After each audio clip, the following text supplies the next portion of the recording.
सही है सर। एक आम खबर है अपने नाज़रीन को वो देते चले कि चीफ जस्टिस अतर मिनल्ला के एजाज़ में फुल कोर्ट रेफरेंस, मैं कोई क्रेडिट नहीं लेना चाहता, ये चीफ जस्टिस अतर मिनल्ला ने खिताब में कहा। साथी जजेस और मुतहर्रिक बार के बगैर कुछ मुमकिन न था, यह भी chief justice Islamabad high court की जानिब से कहा गया। हाई कोर्ट और दीगर हाई कोर्ट्स की तरह नहीं है, यह भी अतर मिनल्ला साहब ने कहा।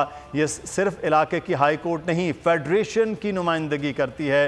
हमने अपने फैसलों में बार बार दोहराया, कानून की हुक्मरानी नहीं है। चीफ जस्टिस ने कहा कि यह भी फैसलों में लिखा कि कानून सिर्फ अशराफिया के लिए है।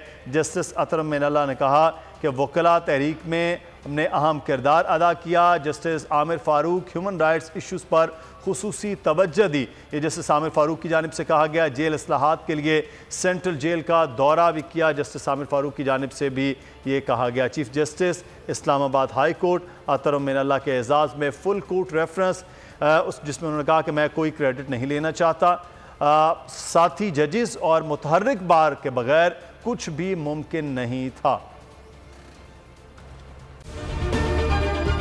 अगर ये वीडियो आपको पसंद आई है तो हमारे चैनल को सब्सक्राइब कीजिए और बेल आइकॉन को क्लिक कीजिए।